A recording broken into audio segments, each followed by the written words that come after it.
The Titanic submersible that gripped the world's headlines met its end in what the U.S. Coast Guard calls a catastrophic implosion that killed all 5 passengers aboard.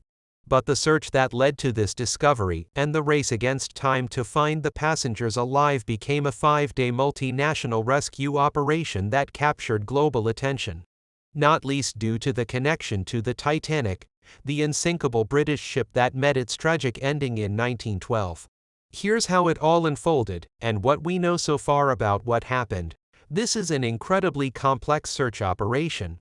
We're losing time, and we're losing opportunity to find them alive. OceanGate shouldn't have been doing what it was doing on Saturday, the 17th of June. OceanGate's Titan submersible prepares for its voyage to the century-old wreck of the Titanic that day. British billionaire and adventurer Hamish Harding, one of those aboard the sub, posts online saying a weather window has just opened and we're going to attempt to dive tomorrow. He doesn't post online again at 8 a.m. on Sunday. The Titan submersible begins its descent, triggering the 96-hour countdown, which is the window of oxygen supply. The vessel has, from the time it's sealed, it should be a 2-hour descent to the wreck of the Titanic, which lies at a depth of 12.51 thousand ft in the North Atlantic Ocean. But 1 hour and 45 minutes after setting off, communications between the sub and the surface vessel are lost. This moment, it later transpires, is seemingly important. The submersible has been scheduled to return to the surface at 3 p.m., but it fails to appear. The Coast Guard is notified at 5:40 p.m. By Monday, U.S. and Canadian ships and planes are swarming the area, some dropping sonar buoys that can monitor to a depth of 13,000 ft. Search teams stress that this is a remote area and a challenge to conduct a search. Officials also asked commercial vessels for help on Tuesday. Noises reported to be banging sounds are detected over several hours by a Canadian aircraft which is equipped with gear to trace submarines. The noises temporarily offer hope that the Titan is still intact and that its occupants are alive and trying to communicate by banging on the hull. Officials later say analysis of the sound is inconclusive at this point. Hamish Harding's friend says hopes are not high as it stands right now.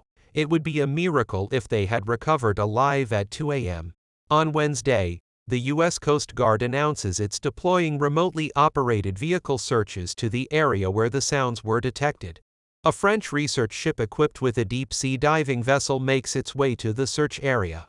The surface search is now approximately 2 times the size of Connecticut, and the subsurface search is up to 2.5 miles deep. On Thursday, at 6 a.m. Eastern Time, the 96-hour oxygen window closes, diminishing any last hopes of finding the passengers alive. At 2 p.m. a debris field found on the seabed is confirmed to contain pieces of the Titan submersible. The pieces were found by a robotic diving vehicle deployed from a Canadian ship lying some 1,600 ft from the bow of the Titanic.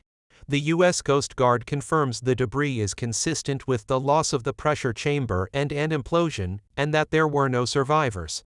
So when did the sub meet its fate during the search operation? Sonar buoys in the water didn't detect any loud or violent noise that would have been generated by an implosion that suggests it happened before the search began.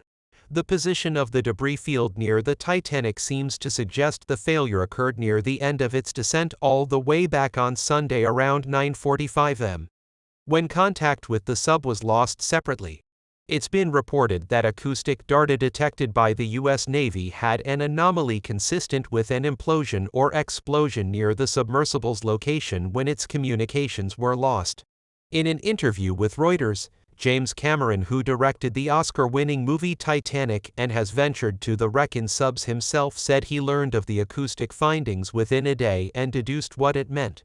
Search, search, search, 4 days of search, they're searching everywhere. They were running around with their hair on fire. The sub was right where it was literally on the seafloor below its last known position.